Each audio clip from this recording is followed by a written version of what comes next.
একদা ছিল এক বড় অঞ্চল, তার পাশে বয়ে যেত একটি নদী। সেই অঞ্চলের মধ্যেই ছিল ঘন আকারের বিরাট বন জঙ্গল, আর কিছুটা দূর দিয়ে গিয়েছিল স্বপ্নের মতো পাহাড়। সব মিলিয়ে জায়গাটা ছিল এক সুন্দর সমাজ। ওই অঞ্চলের মধ্যে ছিল ৮টি গাঁ। সব কিছুই ঠিকঠাক চলছিল। হঠাৎ একদিন যেন আকাশ ভেঙে মাথায় পড়ল। সেই ছোট্ট নদীটায় ভাঙন ধরতে শুরু করলো। একের পর এক ভেঙে পড়তে লাগলো অসহায় মানুষের ছোট ছোট ঘর বাড়ি।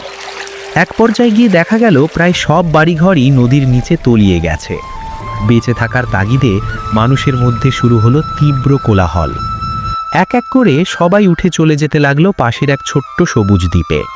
সেই দ্বীপে তারা আবার ঘর বাঁধল, শুরু করলো নতুন করে জীবনযাপন। সেই নতুন গায়ের মাঝখানে তৈরি হলো একটি মন্দির। মন্দিরের ডান দিকে হলো খ্রিস্টানদের গির্জাঘর, আর খানিকটা পথ এগিয়ে সামনে গিয়ে তৈরি হলো একটি বড় মসজিদ। এই সব কিছু মিলিয়ে আবারও তৈরি হলো একটি নতুন অঞ্চল, নদী ভাঙা ৮ গাঁ। এই অঞ্চলের মানুষেরা আবার গড়ে তুলল একটি সুন্দর সভ্যতা। হিন্দু, মুসলমান, জৈন, খ্রিস্টান সবাই যেন একে অপরের ভাই হয়ে উঠল।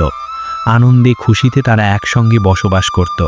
মনে হতো এই ছোট্ট অঞ্চলেই যেন পৃথিবীর সব সুখ ধরা দিয়েছে। এমন সময় শুরু হলো ভোটাধিকার নিয়ে আলোচনা। ভোট দেওয়া সবার অধিকার, এই কথার আড়ালে শুরু হলো মানুষকে বোকা বানিয়ে খেলা, মানুষের আবেগ নিয়ে খেলা, নিরক্ষর মানুষদের নিয়ে ভিন্ন তালে খেলা।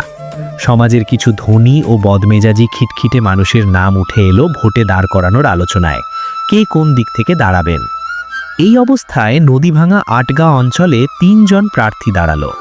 তাদের মধ্যে একজন ছিলেন অর্থের দিক থেকে কিছুটা দুর্বল, কিন্তু মানুষ হিসেবে অনেক ভালো।